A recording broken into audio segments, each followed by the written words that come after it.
එළියේ ඇති වී තිබෙන අර්බුදයට මෙම සභාවෙන් විසඳුමක් තාමත් යෝජනා වෙලා නැහැ. ඒ නිසා මා හිතනවා අපි කාටත් වගකීමක් තිබෙනවා.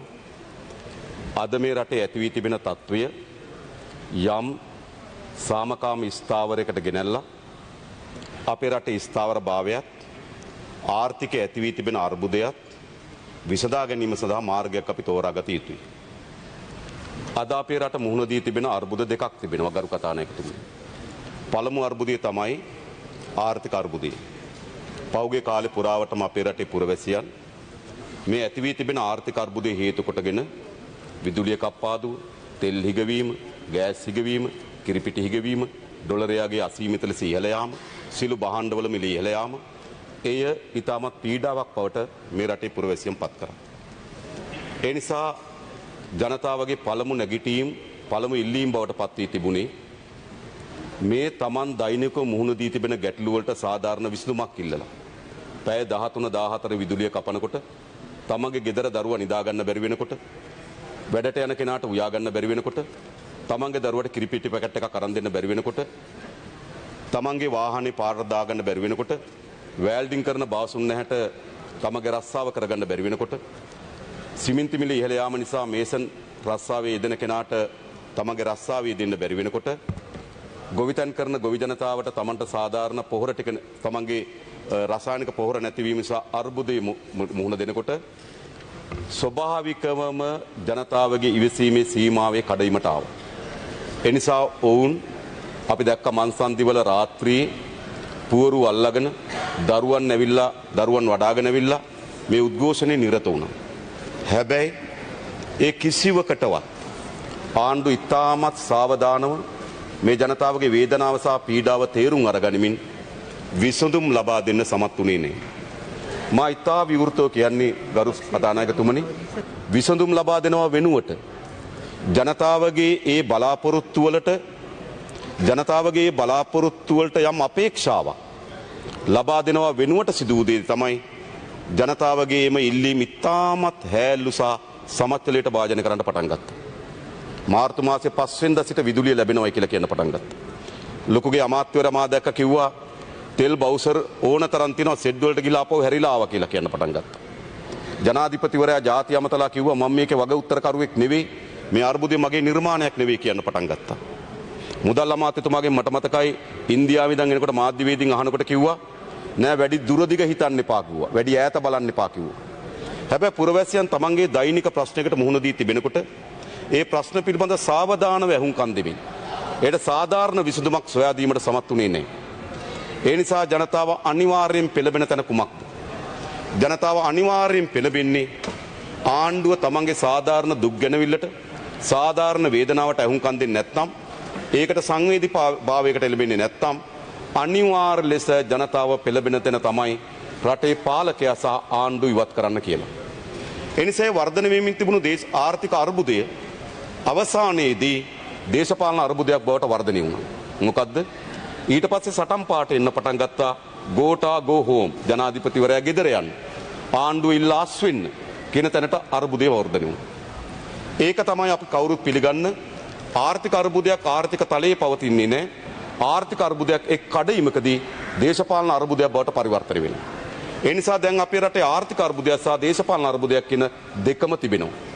ඊට දින කිහිපයකට පස්ව පාර්ලිමේන්තුව රැස් වුණාම පාර්ලිමේන්තු මන්ත්‍රී කණ්ඩායම් ගණනාවක් ඒක ඇතුළේ ශ්‍රී ලංකා නිදහස් පක්ෂය, අනිකුත් පක්ෂ සහ පොදු ජන පෙරමුණේම සමහර මන්ත්‍රීවරු කණ්ඩායමක් මා හිතන්නේ මේ වෙනකොට 40කට ආසන්න ප්‍රමාණයක් තමන් ආණ්ඩුවේ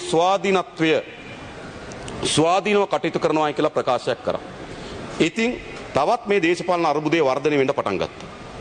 ඉතින් මේකට තමුන්නාන්සේලාගේ තීරණය බවට පත් වුණේ පෞගිය 3 වෙනිදා ඔබතුමාලා කල්පනා කරා මේක විසඳන්න පුළුවන් වේවි. මේ පළවෙනිදා රාත්‍රියේ ඔබතුමාලා කල්පනා කරා මේක විසඳන්න පුළුවන් වේවි හදිසි නීති යොදවලා කියලා. සාමාන්‍යයේදී නේද රටේ අනාරක්ෂිතභාවය පිළිබඳ තරජනයකට මුහුණ දීලා තිබුණේ නැහැ. රටේ බරපතල වසංගත කඩාවැටීමකට මුහුණ දීලා තිබුණේ නැහැ. නමුත් තමුන්නාන්සේලා එම මහජන ආරක්ෂක පනතේ තියෙන වගන්ති උපයෝග කරගෙන මෙය සමනය කර ගැනීම සඳහා හදිසි නීතියෙන් පුළුවන් වේවි කියලා කල්පනා කරා. හැබැයි දවස් 2-3ක් යනකොට ඒ හදිසි නීතිය පනවන ලද ජනාධිපතිවරයාටම නැවත එම හදිසි නීතිය ඉල්ලාස් කරගන්න සිද්ධ වෙනවා. හැබැයි දැන් රටේ මොකද වී තිබෙන්නේ? රටේ අර්බුදයේ සමනය වෙලා නැහැ. ඊට පස්සේ තුන්වෙනිදා දවසේ ඇඳිරි නීතිය පනවනවා. ඇඳිරි තුන්වෙනිදා විශාල උද්ඝෝෂණයක් පවතීවි කියන බිය මත. නමුත් ඇඳිරි නීතිය පනවලා මේකට විසඳුමක් ලාවද? නෑ, ඇඳිරි නීතිය පනවලා මේකට විසඳුමක් ඇවිල්ලත් නෑ දැන්. ඊට පස්සේ මේ පාර්ලිමේන්තුව රැස් වෙනවා. පාර්ලිමේන්තුව දැන් දින 3කට ආසන්න කාලයක් විවාද පවත්වනවා. හැබැයි දැන් පාරට බැහැලා ඉන්න ජනතාව නැවත සාමකාමී ලෙස තමන්ගේ අපේක්ෂාවන් සහිතව ගෙදර නිවසට යන්න සමත් වී තිබෙනවාද? සමත් වී නැහැ. ඒ නිසා ගරු කතානායකතුමනි, දැන් මේ දේශපාලන සහ ආර්ථික අර්බුදය නිශ්චිත කේන්ද්‍ර දෙකකට කේන්ද්‍රගත වෙලා තිබෙනවා. ඒක තමුන්නාන්සලට රිදෙන්න පුළුවන්, නොපිළිගන්න පුළුවන්. ඒක තමුන්නාන්සලගේ අයිතිය. ඒත් අපි මේ රටේ ජනතාවගේ මේ අරගලයේ දැන් කේන්ද්‍රීය සාධක දෙක මොකක්ද? අපේ රටේ ජනතාව මුහුණ දී තිබෙන මේ අරගලයේ කේන්ද්‍රීය සාධක දෙකක් තිබෙනවා දැන්. එකක් තමයි මේ ජනාධිපතිවරයා තවදුරටත් මෙම දූරේ හෙබියව සිටිය නොතුයි කියන චෝදනාව. ඒක අපි පිළිගන්න ඕන. ඒක විපක්ෂය අපි හැමදාමත් කියන්න පුළුවන්. ඒක හරි. ඒක තමුන්නාන්සලට කියන්න පුළුවන් විපක්ෂය දැස ඒක හරි. ඔහු බලයට පත්වෙච්ච දවසේ ඉඳන් අපි කියන්න පුළුවන් ඔහු පරාද කරන්න ඕන කියලා. හැබැයි දැන් තේරුම් ගන්න ඕන මේක විපක්ෂයේ മന്ത്രിවරයෙක්ගේ හෝ විපක්ෂයේ දේශපාලන පක්ෂයක අදහසක් නෙවෙයි. අද මේක රට පුරා පැන නගමින් තිබෙන මේ උද්ඝෝෂණවල මේ ජනතාවගේ නැගිටීම් වල මේ ජනතාවගේ අරගලේ ඒක කේන්ද්‍රීය ප්‍රශ්නයක් තිබෙනවා. ගෝටා ගෝ හෝම් ජනාධිපතිවරයා ගෙදර යන්න කියලා. ඒ නිසා ඒක තමයි මේ සටනේ එක කේන්ද්‍රයක්. මේ සටනේ දෙවෙනි කේන්ද්‍රය තමයි සාමාන්‍ය ජනතාවට තමන්ගේ ජීවිතේ පවත්වා ගැනීමට අවශ්‍ය වෙන පහසුකම් ටික ලබා දීම. විදුලිය, ගෑස්, ඒ වගේම කිරිපිටි, ඒ වගේම තෙල්, ඒ වගේම අධික ලෙස බහන්න මිලේ යාම. ඒක මිනිස්සුන්ට දරා ගන්න බෑ. ඔයගොල්ලෝ දන්නවා. ඩොලරේ රුපියල් 310ට ගියාට පස්සේ මොකද්ද සිද්ධ වෙන්නේ? සිමෙන්ති කොට රුපියල් 3000කට කිට්ටු කරලා තිබෙනවා. කොහෙද අපේ ආපහු මේ ඉදිකිරීම් කර්මාන්තේ කොතන පවතීවිද? ඒ වගේ රස්සාවේ නියුතු වුණාට මොකද්ද සිද්ධ වෙන්නේ? ඒ වගේම සාමාන්‍ය දෛනික වැටුපක් ලබාගත්තු කෙනෙකුගේ ජීවිතේ කොහොමද? ඒ නිසා මොකද වී තිබෙන්නේ?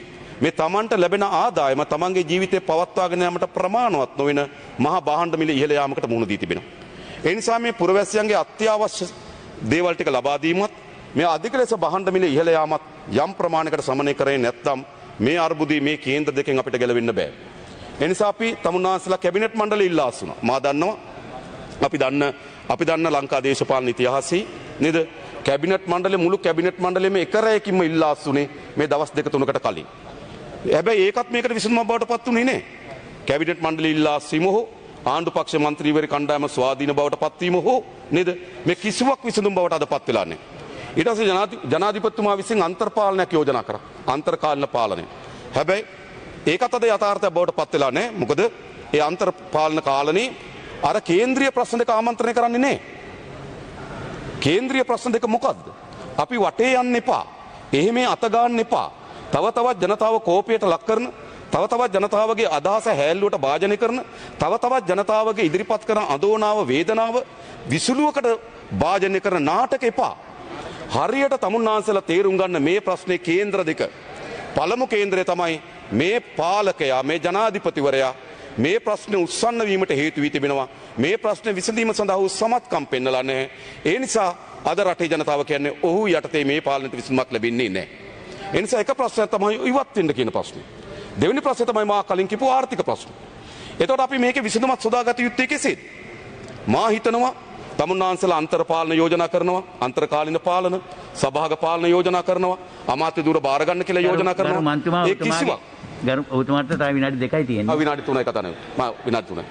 ඒ කිසිවක් ඒ කියන්නේ තමුන්නාන්සලා යෝජනා කරන යෝජනා කිසිවක් මේ රටේ ජනතාව අද බාරගන්නේ නැහැ. බාර ගන්නව නම් මේ වන විට ජනතාව පාරේ ඉන්න විදියක් නැහැ. පාරේ ඉඳීමින් පෙන්눔 කරන්නේ යෝජනා යථාර්ථයක් නොවී තිබෙන බව. ඒ නිසා ඉදිරිපත් කරන ඕනෑම යෝජනාවකට අනිවාර්ය කොන්දේසියක් තිබෙනවා. අන්නේ අනිවාර්ය කොන්දේසියට අටත් අපි යෝජනා සාකච්ඡා කරමු. ඒ අනිවාර්ය කොන්දේසිය තමයි ජනතාවගේ මේ ප්‍රශ්නයේ කේන්ද්‍රයේ තිබෙන ජනාධිපතිවරයා ඉවත් විය යුතුයි කියන චෝදනාව, යෝජනාව. ඒ ජනාධිපතිවරයා මේ පුටුවේ වාඩි වෙමින් මේ බලතල හොබවමින් කවර ඊට යටින් අටවන කවර වර්ගයේ හෝ සභාගෝ අන්තර්පාලන හෝ මේ විවස්ථාව ඇතුළෙන් හෝ මේ විවස්ථාව පිටතින් හෝ ගෙනෙන කිසිදු යෝජනාවක් මේ රටේ පුරවැසියන් පිළිගැනීමට සූදානම් නැහැ. ඒ නිසා තමුන්නාන්සේලාගේ පාර්ශ්වයෙන් ඉදිරිපත් ඕනෑම යෝජනාවක් ගැන අපිට සැලකිල්ලට භාජනය කරන්න පුළුවන් වෙන්නේ. අපිට යෝජනාවක් ඉදිරිපත් කළ හැකි වන්නේ. අපිටත් යෝජනා තියෙන්න පුළුවන්. තමුන්නාන්සේලා ඉදිරිපත් කරන යෝජනා ගැනත් අපි සැලකිල්ලක් කරන්න පුළුවන්. හැබැයි හැම යෝජනාවක්ම එක්ක සාධාරණ කොන්දේසියකට යට. ඒ සාධාරණ කොන්දේසිය තමයි මේ ප්‍රශ්නයේ බුරබුරා නැගෙන වේදනාවේ කේන්ද්‍රය ජනාධිපතිවරයා ඉවත් වෙන්නේ. ඒකට යටත්ව කෙරෙන ඕනෑම යෝජනාවක් අපි සාකච්ඡා කරන්න ලෑස්ති. අනතුරුව තමයි ගරු කතානායකතුමනි ඉන්න අනතුරු හැදෙන යාන්ත්‍රණය. ඒක සභාගද, ඒක අන්තර්පාලනද, ව්‍යවස්ථාවෙන් පිටතද, ඒක අපි එළියේ ඉඳන් නිරීක්ෂණ මට්ටමින් ඉන්න තමුන්නාන්සලා විතරක් ඒක කරනවද? අපිට ඕන එකක්. අපිට ඉන්න පුළුවන් සමහර විට යාන්ත්‍රණයක් හදාගන්න අපි එළියේ ඉඳන් නිරීක්ෂණ මට්ටමේ ඉන්නවා. ඒ යාන්ත්‍රණයේ තියෙන එකඟතාවයෙන් ඉස්සරහට යන්න අපි නේද? ඉස්සරහට යන්න අපි සහාය ලබා දෙන්න. මෙවැනි ආකෘති ගණනාවක් ගැන ඔයගලන්ට මතක ඇති 2001 වසරේදී ආණ්ඩුව අස්ථාවරභාවයට පත් වුණා. පාර්ලිමේන්තු 113 අහිමි වුණා. අපි മന്ത്രിවරු 10 දෙනෙක් හිටියා. අපි යෝජනාවක් කරා මොකද්ද? අවුරුද්දක් ඇතුළත මෙන්න මේ යෝජනා ටික ඉටු කරන්න. අපි විපක්ෂයේ සිට අපේ മന്ത്രിවරු 10 දෙනා සහාය දෙන්නම්. අවුරුද්දෙන් පස්සේ පාර්ලිමේන්තු විසිරුවාරින්. අපි පරිවාස ආණ්ඩුව කියලා කිව්වේ ඒක. ඒතකොට එවැනි ආකෘති ගණනාවක් අපිට තියෙන්න පුළුවන්. මොකද්ද කරන්නේ? ඇතුළෙන්ද පිටතින්ද නිරීක්ෂණ මට්ටමෙන්ද මේ ඕන එකක් අපි සාකච්ඡාවට භාජනය කරන්න පුළුවන්. අතිශය වැදගත් කොන්දේසි තමයි අර මේ ප්‍රශ්නේ කේන්ද්‍රය බවට පත් වී තිබෙන අද ජනාධිපතිවරයා ඉවත් වීම. ඊට පස්සේ මොකද්ද වෙන්නේ? ඕන දෙයක්. අපි ඒක සාකච්ඡා කරමු. අනතුරුව අර පැවරන යාන්ත්‍රණයට අත්තරින්න බැරි වගකීමක් තිබෙනවා. මොකද්ද? අත්තරින්න බැරිම වගකීම තමයි මේ යාන්ත්‍රණය අද අපේ රටේ ජනතාව තමන්ගේ ආර්ථික ප්‍රශ්න හේතු කොට දෙන පීඩාවන්ට විසඳුම් සොයා ගැනීම. ඒක අත්තරින්න බෑ. අඛණ්ඩව තෙල් ලබා දෙනවා පිළිබඳ සහතිකයක්. අඛණ්ඩව විදුලිය ලබා දෙනවා කියන සහතිකයක්. අඛණ්ඩව ගෑස් ලබා දෙනවා කියන සහතිකයක්. අඛණ්ඩව කිරිපිටි ලබා දෙනවා කියන සහතිකයක්. භාණ්ඩ මිල අද කඩේට ගිහිල්ලා ගන්නකොට වඩා හෙට වැඩි, හෙට ගන්නකොට වඩා අනිද්දා වැඩි. කිසි කෙනෙකුට මේ ආර්ථිකයේ පුරෝකතනයක් කරන්න බැරි වී තිබෙනවා. ව්‍යාපාරිකට ව්‍යාපාරයක් කරගන්න බැරි වී තිබෙනවා. තොග වෙළෙන්දකොට භාණ්ඩ රැස් කරලා තියාගන්න බැරි වී තිබෙනවා. සිල්ලර වෙළෙන්දකොට කඩෙන් බාඩු ගෙනියන්න බැරි වී තිබෙනවා. ඇයි ආර්ථිකයේ අද තියෙන තත්ත්වෙ නෙවෙයි හෙට. ඔබතුමා දන්නවා බන්දුල ගුණවර්ධන අමාත්‍යතුමා. මට මතකයි විපක්ෂයේ ඉන්න කාලේ සමහර ආර්ථික ප්‍රශ්න අහනකොට මට මතකයි නාමල් රාජපක්ෂ මන්ත්‍රීවරයාගෙන් ඒ කාලේ ආර්ථික ප්‍රශ්න අහනකොට කිව්වා ආර්ථික ප්‍රශ්න වලට පිළිතුරු දුන්නේ එතුමා නෙවෙයි ආර්ථික ප්‍රශ්න බාර වෙන්නේ බන්දුල ගුණවර්ධන කියලා. ගරු මන්ත්‍රීතුමා කාලය අවසන් කරනවා. අවසන් වශයෙන් ඒ නිසා කියන්නේ ඒක ටිකක් අතරමැදි කතාවක්. ඒ නිසා අවසන් වශයෙන් කියන්නේ ගරු කතානායකතුමනි ජනාධිපතිවරයා මෙම දූරයේ සිටගෙන කරන කිසිදු යෝජනාවක් මේ රටේ මේ ඇති වී තිබෙන කැළඹිලිකාරී තත්ත්වය සමනය වෙන්නේ නැහැ. ඒ වගේම මා අවසන් වශයෙන් කතානායකතුමනි කියන්නේ ඒ වගේම තමුන්නාන්සලා හිතනවනේ මේක කල්ලාරමින් ජනතාවට හති වටිමින් මේක කෙලවරේවි කියලා එහෙම වෙන්නේත් නැහැ. ඒ වගේම අපි මේ උද්ඝෝෂණයේ යෙදෙන අයගෙන් අපි කවුරුත් විවිධ චෝදනා අපිට එල්ල කරන්න පුළුවන්. මා ඉතාමත් අවංකව සහ සද්භාවයෙන් සහ මේක මගේ අපේ තියෙන හෘද සාක්ෂියෙන් මා කියන්නේ මේ කිසිදු උද්ඝෝෂණයක් කිසිදු පෙළඹවීමක් කිසිසේත්ම ප්‍රචණ්ඩකාරී තත්වයට යාම වළක්වා ගැනීම සඳහා උද්ඝෝෂකරුවන්ගේ දේශපාලන ව්‍යාපාර හැටියට අපි හැමදෙනාගේ වගකීමක් ඒ පිළිබඳ අවධාරණය කරමින් මේ අවස්ථාව ලබා දීම පිළිබඳ ඔබතුමාට බෙහෙවින් නිශ්චිතවන්ත වෙමින් මම නතර වෙනවා. බොහොම ස්තුතියි. ගරු ලක්ෂණ